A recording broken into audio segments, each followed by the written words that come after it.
Estamos felizes por estarmos aqui e eu gostaria de compartilhar com você uma palavra da parte de Deus, a qual está escrita, primeiro livro dos Reis, capítulo de número 17, a partir do primeiro versículo. A princípio vamos ler até o versículo de número 7. Diz-nos assim a sacrossanta palavra de Deus. Então Elias, o tisbita dos moradores de Gileade, disse a Acabe: vive o Senhor Deus de Israel, perante cuja face estou.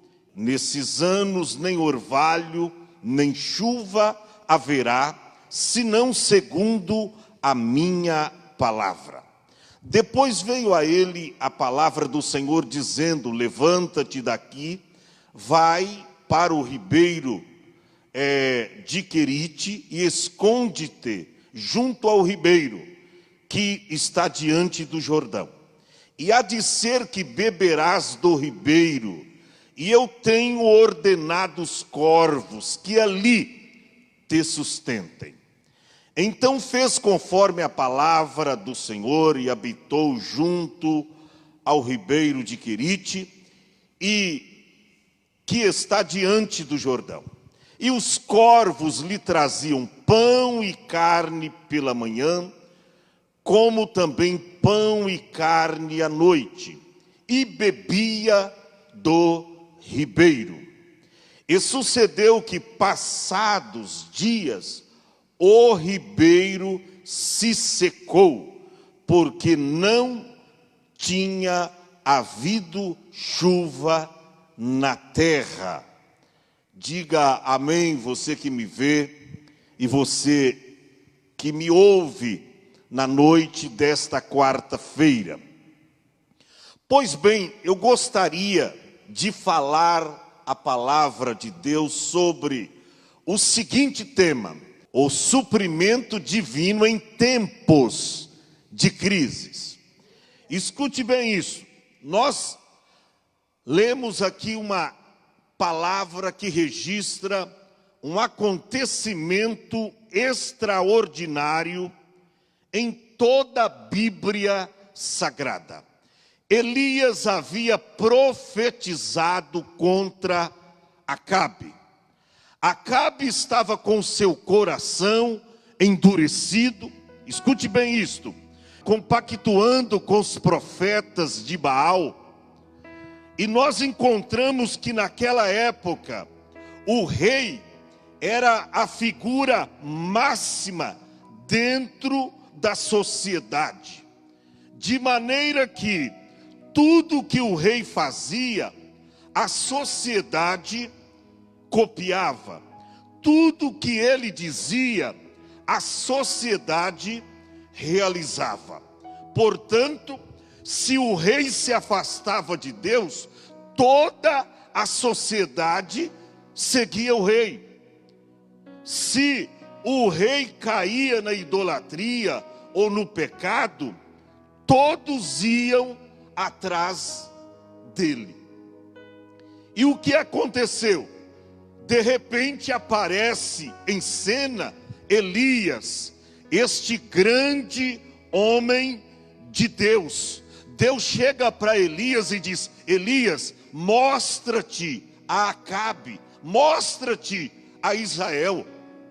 Aí Elias diz: mas Senhor, Acabe está me procurando nos quatro cantos do seu reinado para me matar, Senhor. Pode ir ter um encontro com Acabe, porque eu já mudei o coração dele e ele vai te aceitar. Interessante que o tempo da promessa chegou. O tempo da promessa de Deus para Israel chegou. Era Elias o tisbita, ou seja, natural de Tisbe, que se encontrava na região de Gileade, situada ao leste do Rio Jordão. E de repente, irmão, quando, escute bem isso, você que me vê agora, quando Acabe viu Elias, e Elias chega até Acabe, e a Bíblia diz que Elias não teve medo, ele pôs o dedo no nariz de Acabe e disse: olha, Acabe, você está aí com seu coração endurecido, compactuando com os profetas de Baal, tem se desviado, Acabe, dos caminhos do Senhor. Olha, Acabe, eu vou fazer o seguinte, eu vou orar a Deus, e Deus vai trancar os céus, Deus vai cerrar os céus, e Deus não mandará chuva na terra, senão segundo a minha palavra. Será que eu teria coragem de fazer uma oração como esta? Elias não teve medo não, de colocar o dedo no nariz de Acabe e dizer: olha, eu vou orar a Deus, e Deus não mandará chuva sobre a terra, senão segundo a minha palavra. Sabe o que aconteceu? Quando Elias terminou de orar, Deus trancou os céus, e Deus não mandou chuva mais sobre a terra. Parece que eu estou vivendo esse acontecimento. Parece que eu vejo Deus jogando a chave dos céus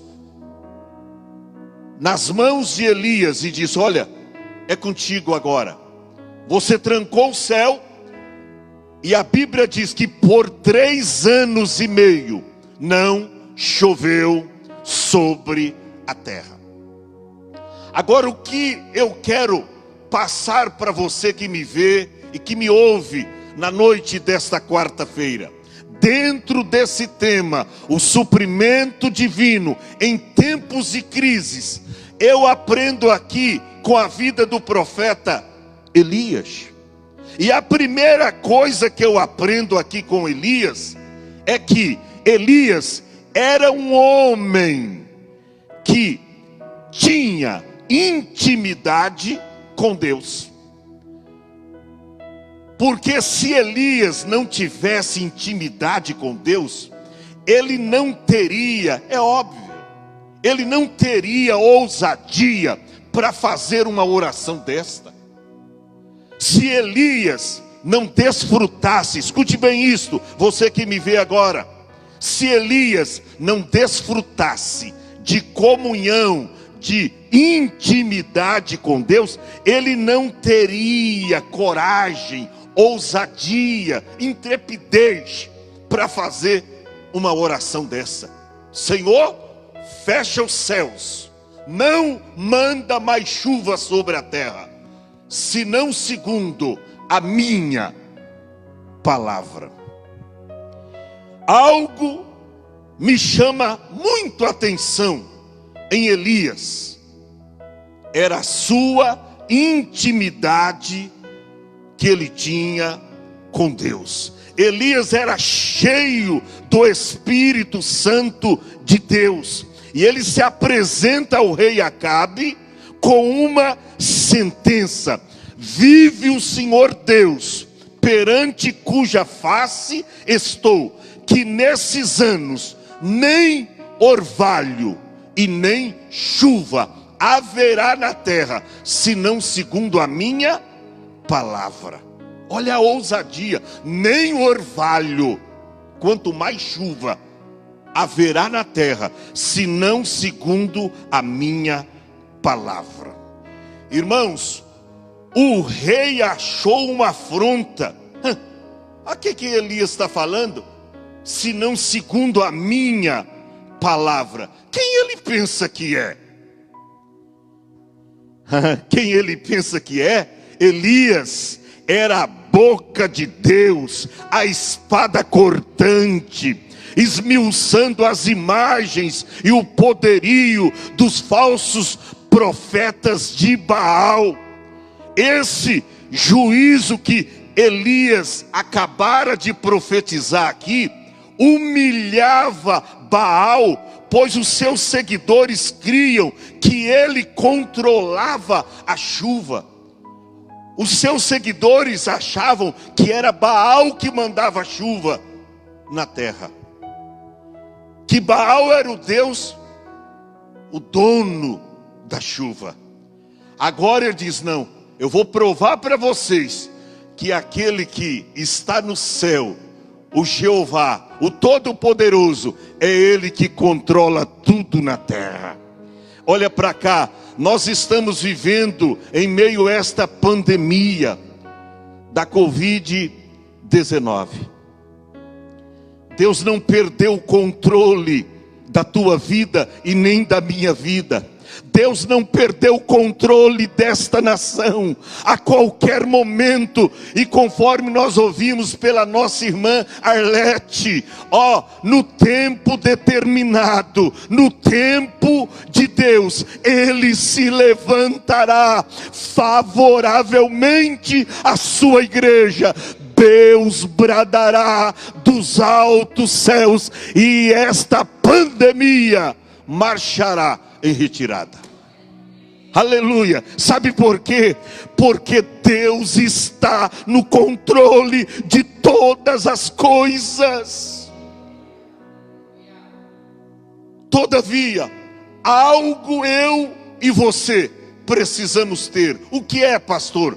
Intimidade com Deus. Porque quem tem intimidade com Deus goza esse privilégio de orar a Deus. Ele ora de manhã e ao meio-dia a resposta chega. Ele ora ao meio-dia, no crepúsculo da tarde, a resposta de Deus chega para ele. Eu quero te dizer, há uma nação evangélica orando no Brasil para Deus banir do território brasileiro esta pandemia. Deus vai retirar da nossa nação, as mortes cessarão e o nome do Senhor será glorificado. Elias era um homem que tinha intimidade com Deus. E eu pergunto para você que me vê e que me ouve nesse momento: como que está a sua intimidade com Deus? Como está a nossa intimidade com Deus? Principalmente agora, nesses dias tão difíceis. Porta das igrejas, dos templos cerradas, fechadas. Será que você tem tirado na sua casa um tempo para buscar a face de Deus? Será que você tem tirado alguns minutos, não vou dizer nem horas, mas alguns minutos no seu dia, para você entrar no seu quarto, fechar a sua porta, e no momento íntimo, falar com seu pai, falar com Deus, e o teu pai que te vê secretamente, diz a Bíblia, te recompensará. Como está a nossa intimidade com Deus? Como está a nossa intimidade com Ele? Elias era um homem que desfrutava de intimidade com Deus. A segunda coisa que eu aprendo aqui com o profeta Elias, primeiro, é a sua intimidade com Deus. Segundo, Elias era um homem de fé. Está escrito nos versículos 2 ao 4. Olha que lindo. Depois veio a ele a palavra do Senhor, dizendo: levanta-te daqui e vai para o oriente e esconde junto ao ribeiro de Querite. Se Elias não tivesse fé, jamais ele iria para o ribeiro de Querite. Ele disse: Senhor, o que eu vou fazer lá? Quem vai me sustentar? Quem vai cuidar de mim? Olha para cá, aqueles que confiam verdadeiramente em Deus, eles não precisam se preocupar, sabe por quê? Porque eles estão debaixo dos cuidados de Deus. Eles estão debaixo da égide de Deus. Deus cuida daqueles que são seus. O salmista diz no Salmo 23: o Senhor é o meu pastor, nada me faltará. O Salmo de número 34 está escrito a partir do versículos 9, 10 e 11, que os filhos dos leões necessitam e sofrem fome, mas aqueles que buscam ao Senhor, de nada tem falta. E a Bíblia diz: temei, pois, o Senhor, pois não tem falta de nada aqueles que o temem. Vamos temer a Deus, vamos ter fé, porque a Bíblia diz que sem fé é impossível agradar a Deus, porque é necessário que aquele que se aproxima de Deus creia que Ele existe e que é galardoador dos que o buscam. Elias era um homem de fé. Veja bem, Deus manda Elias esconder. Irmãos, a rede investigadora de Acabe não poderia encontrar Elias, porque quando Deus esconde você, você está escondido. Aleluia! Quando Deus nos esconde, nós estamos escondidos em Deus. Acabe procurou Elias nos 4 cantos do seu reinado, mas não encontrava Elias, porque aqueles que Deus esconde, está escondido. E olha para cá, não tema esta pandemia não, o coronavírus, não temas. Sabe por quê? A Bíblia diz que a nossa vida está escondida com Cristo em Deus. Oh, aleluia!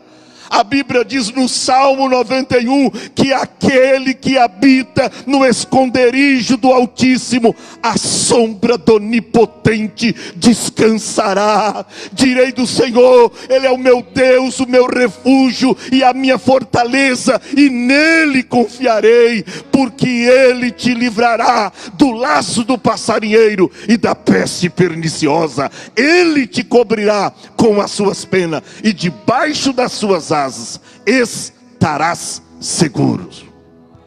Você está protegido em Deus. Esta pandemia não vai atingir a sua casa não. Esta pandemia não vai atingir o teu lar não, porque Deus é contigo para te guardar. Deus é contigo para te livrar. Assim diz o Senhor: eu estou com você. Eu estou contigo. Todavia, como cristãos que somos, precisamos ter fé. Elias era um homem de fé. Primeiramente, Elias era um homem de intimidade com Deus. Segundo, Elias era um homem de fé. A terceira característica que eu vejo aqui na vida do profeta Elias, primeiro, ou primeira, como queiram, Elias era um homem que desfrutava de intimidade com Deus. Segundo, Elias era um homem de fé. Terceiro, Elias era um homem obediente. É a terceira característica que eu vejo aqui na vida do profeta Elias. Ele era obediente. Olha o que diz o versículo de número 5. Primeiro livro dos Reis, capítulo 17, verso 5. Então fez conforme a palavra do Senhor, e foi e habitou junto ao ribeiro de Querite, que está diante do Jordão. Elias não era apenas um homem que desfrutava de comunhão com Deus. Elias não era apenas um homem de fé. mas Elias era obediente. E nesse quesito, tem muita gente aí pagando um preço muito alto, porque a Bíblia diz que para os filhos da desobediência vem a ira de Deus. Tem gente que está debaixo da ira e não da misericórdia, porque nunca está disposto ou disposta a obedecer a Deus.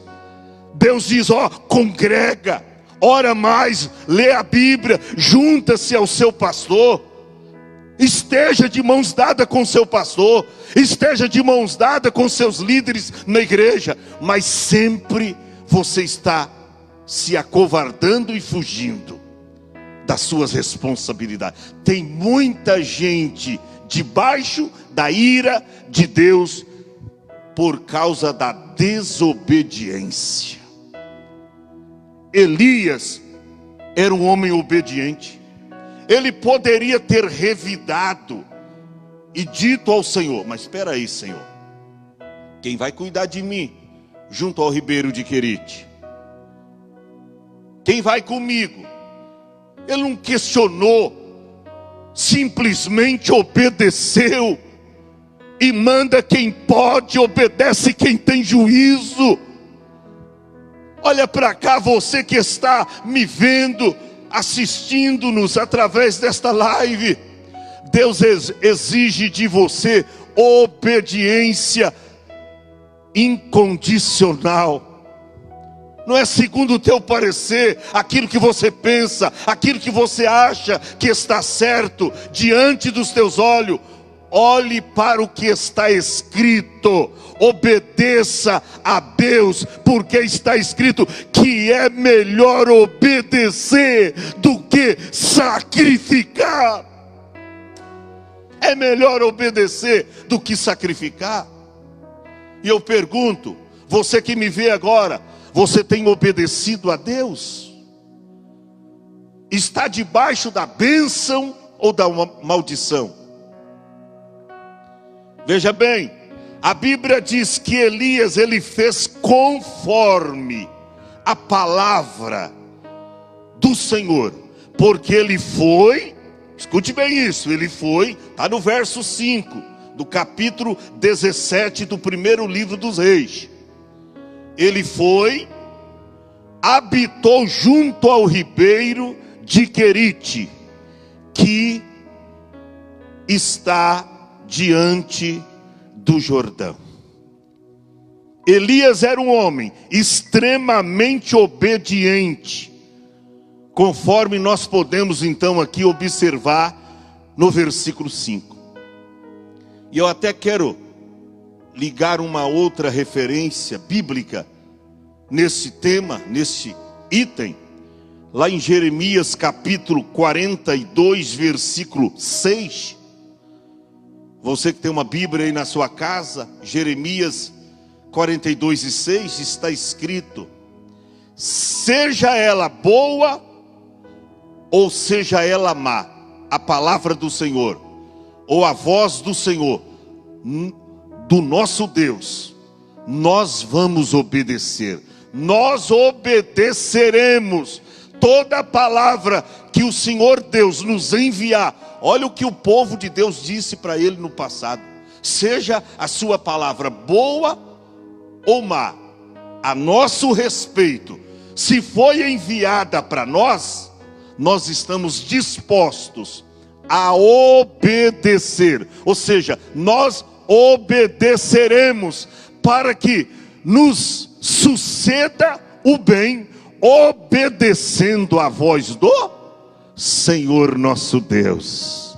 Obedeça a Deus, porque Deus tem o melhor para você, Deus tem o melhor para mim. Seja um filho obediente, porque para os filhos da desobediência, Paulo escreveu dizendo que vem a ira de Deus.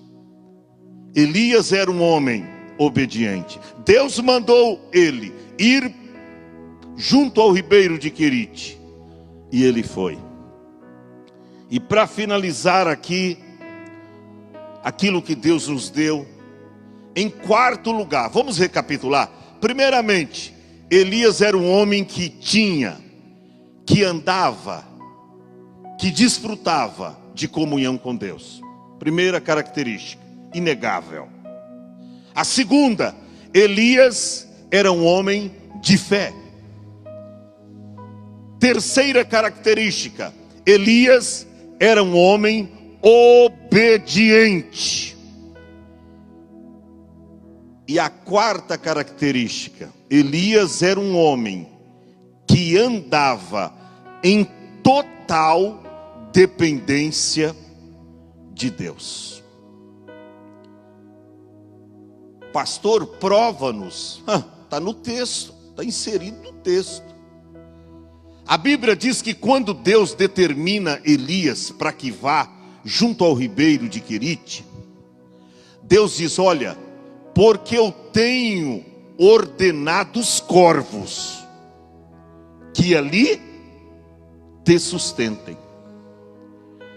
Você já pensou se Elias não fosse um homem que andava na total dependência de Deus? Será que ele era capaz de crer nesse negócio? Espera aí, Jeová, os corvos vai me trazer pão e carne? Mas espera aí, Jeová, em Levítico 11 e o verso de número 15 diz que os corvos são aves imundas e eu não posso comer coisas imundas. Eu tenho a minha tradição judaica, Jeová. Espera aí. Você lembra da visão que Pedro teve lá em Atos? Quando Deus manda ele matar um daqueles animais imundos e comer. Ele diz: não, Senhor, jamais eu vou colocar coisa imunda na minha boca. Deus vira para ele e diz: não chame de imundo aquilo que eu purifiquei. Escute bem isto. Elias era um homem que tinha total dependência de Deus. Quando Deus falou que ele fosse até ao ribeiro e que ele seria sustentado pelos corvos, ele não revidou. Ele acreditou no que Deus disse para ele, porque está escrito no versículo de número 6 e 7: e os corvos lhe traziam pão e carne pela manhã, como também pão e carne à noite, e ele bebia do ribeiro. Você já pensou que negócio maravilhoso? Mas os corvos gostam de comer coisas estragadas, em estado de decomposição, já cheirando mal. Escute bem isso. Eu acredito que quando Deus determinou os corvos, primeiro Deus disse: ó, vai, faz uma faxina, vocês vão tomar um banho. Pastor, peraí, o senhor está levando muito para o lado espiritual, espiritualizando muitas coisas, pastor. Que a gente sabe, pastor, urubu, corvo, gosta de carniça. Aquilo era agentes especiais de Deus para a sustentação do profeta. Acredito que Deus diz: ó, vocês vão tomar um banho, tá? Vocês vão ficar cheiroso. Ô Senhor, mas peraí, aonde a gente vai pegar a comida para o profeta? Ó, vocês vão no meu açougue bendito e pega a melhor carne, picanha, filé mignon, aleluia. Para quem não jantou ainda, espere um pouquinho o culto terminar. Você está pensando que foi uma carne de segunda? Você está pensando que foi... Não, foi carne de primeira. Sabe por quê? Porque Deus sempre tem o melhor para mim e para você que está me vendo agora. Deus disse: olha, corvos, ó, fazem uma faxina em si, tomam um banho daquele mesmo, tá?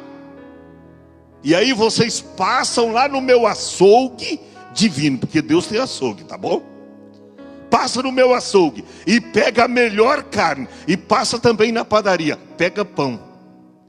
O que me chama a atenção, guerreira Arlete, porque a classe mais pobre naquela época só podia comer pão e peixe.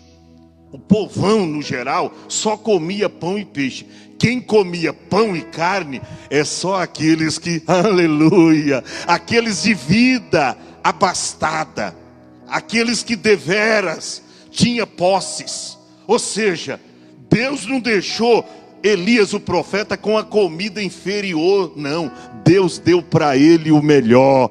Deus me manda te dizer, você que está me vendo agora, Deus tem o melhor para você, mesmo em tempo de crises, mesmo em tempo de pandemia que assola todo mundo, Deus cuida de nós.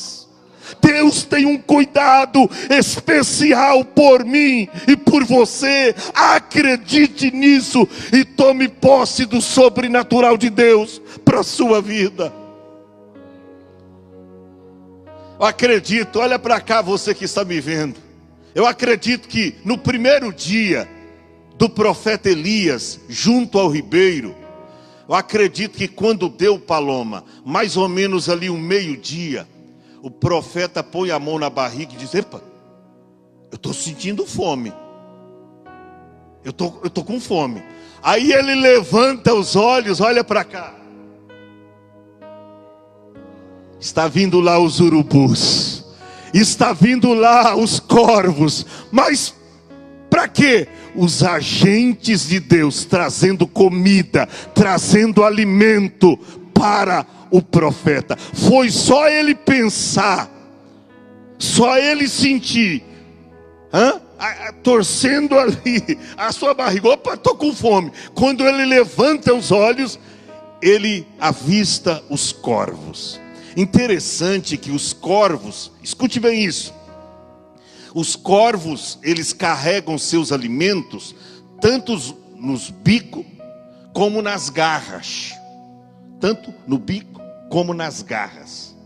Eu acredito que quando Deus determinou para os urubus passar lá no açougue bendito e pegar a melhor carne lá, ô irmão, eu acredito que os corvos, se eu pudesse comer um pedacinho, mas eu não posso, tem dono, é do profeta. Aleluia, essa aqui não posso tirar nenhum pedacinho, mesmo carregando aqui no bico e nas garras, mas é do profeta. Olha como Deus cuida do profeta. Aleluia, a Bíblia diz, Jesus disse lá em Mateus capítulo de número 5, que Deus cuida até dos pardais. Não vai cuidar de você, homem de pouca fé, mulher de pouca fé. Deus cuida de você.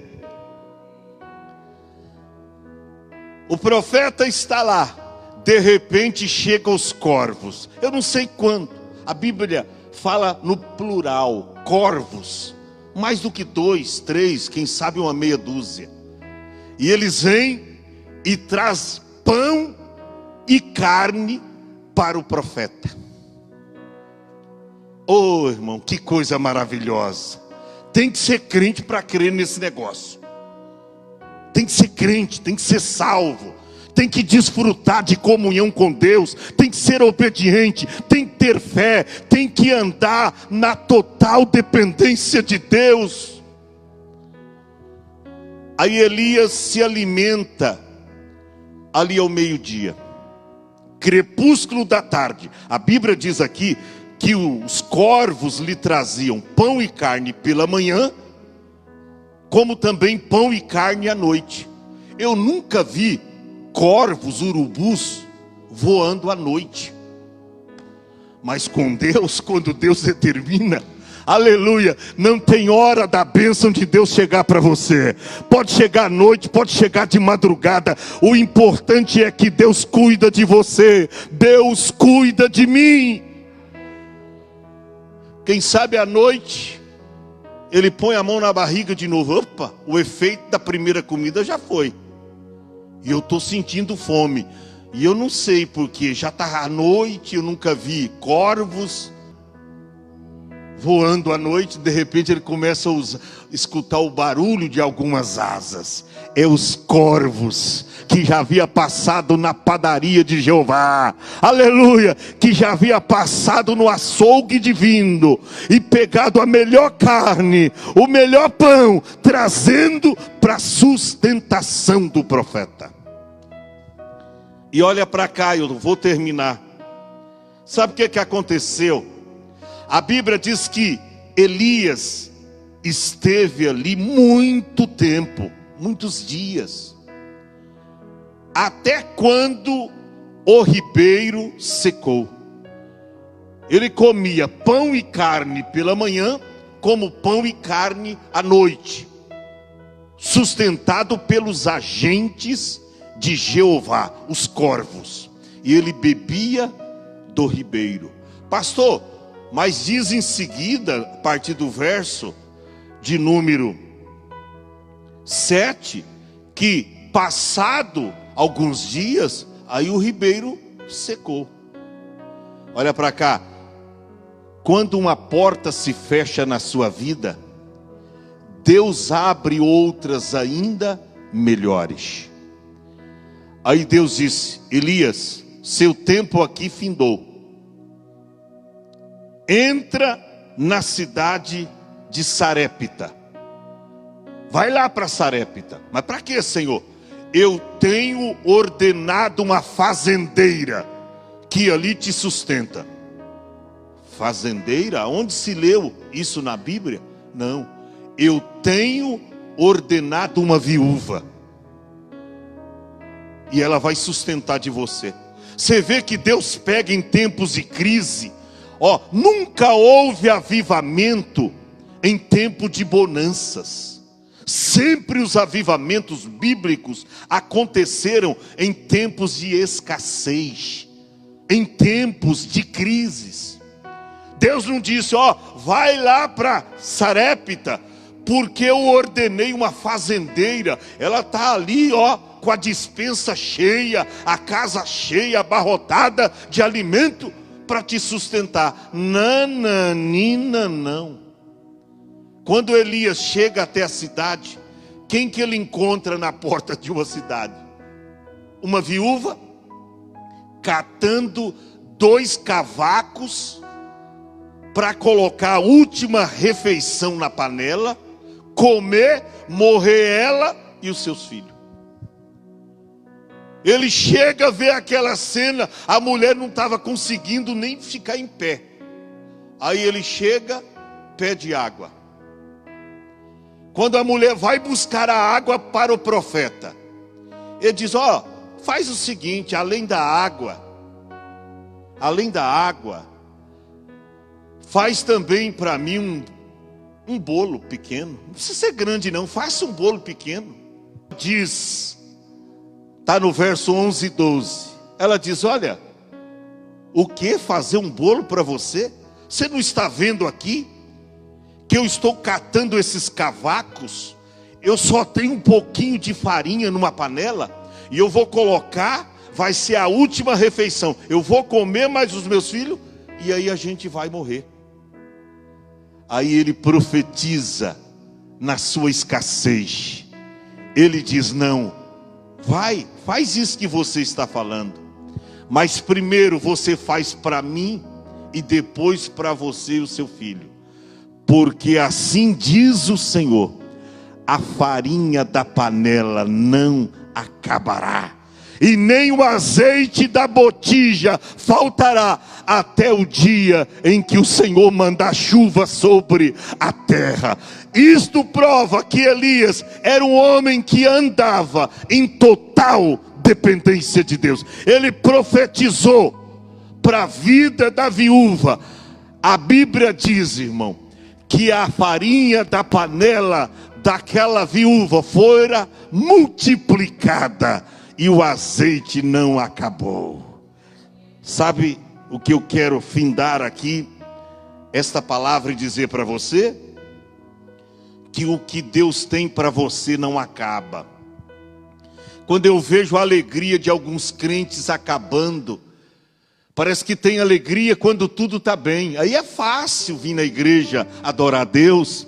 Aí é fácil quando a despensa está abarrotada. Aí é fácil quando você não precisa desafiar uma doença, uma pandemia. Aí é fácil. Mas olha para a igreja primitiva.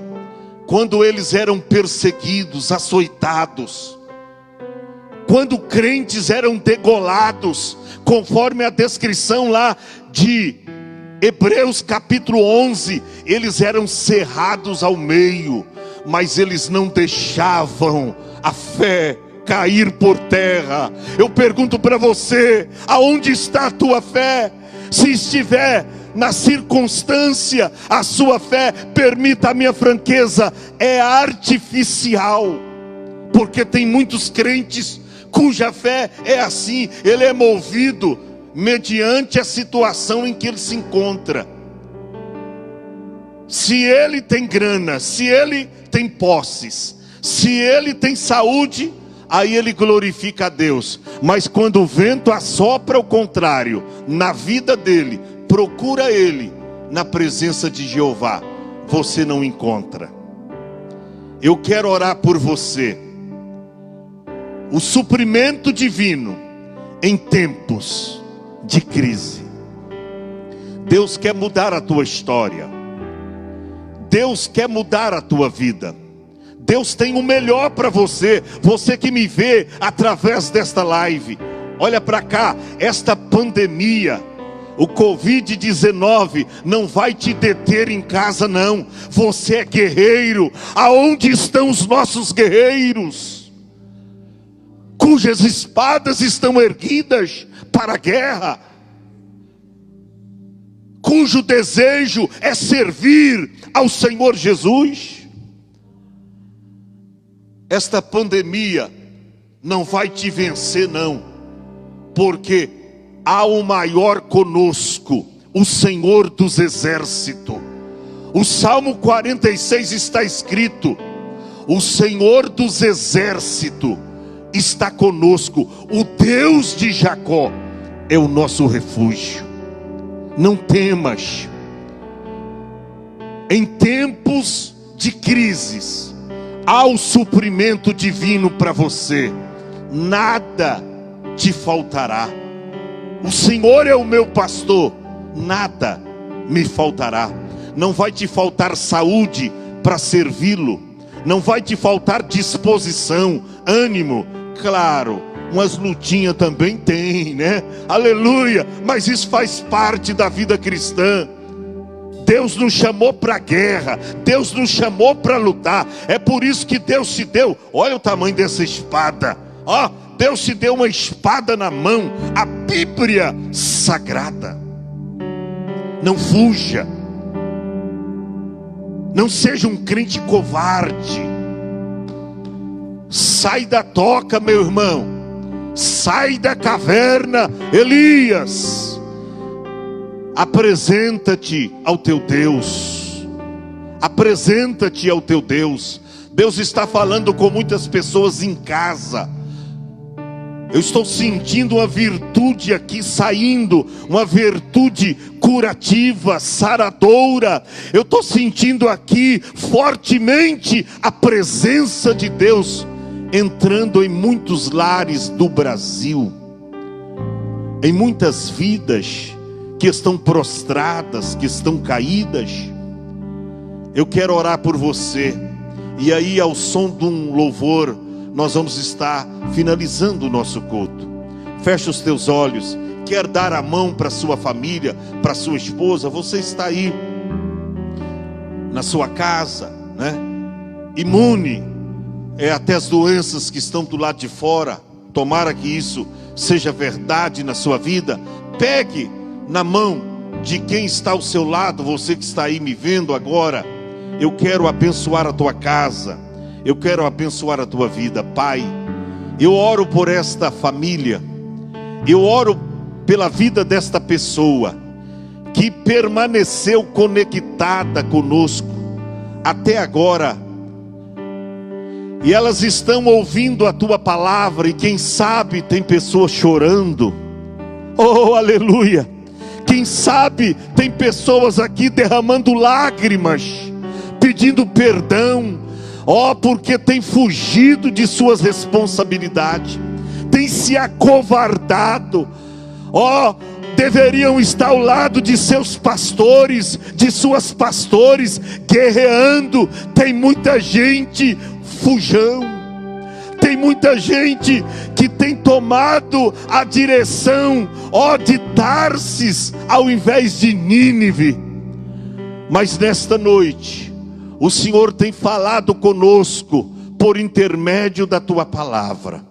Entra agora nesses lares, e aonde se vê uma pessoa prostrada, caída, desvanecida, fraca espiritualmente, Senhor, levanta com poder, com glória, com unção, levanta para fazer a obra. Quantos pastores agora, aleluia, estão sofrendo, porque na hora que mais eles precisam das suas ovelhas, para estar ao lado, para incentivar, para orar junto, para clamar, para adorar. Quantos líderes de louvores por todo o Brasil, que deveriam estar ladeados com os demais integrantes do cântico e da música, e eles ficaram só, por falta de fidelidade daqueles que professam ser de Cristo, que professa ser de Deus. Mas nesta noite, Senhor, que esta pessoa seja tocada intimamente, que esta pessoa seja visitada por Ti, que o Teu Espírito Santo a convence, porque escrito está que quem convence o homem do pecado, da justiça e do juízo é o Teu Espírito Santo. Abençoa o Brasil, abençoa a nossa querida pátria brasileira, abençoa o nosso presidente da República Federativa, Jair Messias Bolsonaro. Abençoa os seus ministros, abençoa os deputados federais, estaduais, os senadores, governadores, abençoa os prefeitos de todo o Brasil, abençoa, Senhor, os vereadores, abençoa a nossa cidade de Mongaguá. Muda a realidade nesta cidade. Abençoa, Senhor, a cada um dos teus filhos que atentamente ouviram a tua palavra. Muito obrigado, Senhor, por tudo, em nome de Jesus.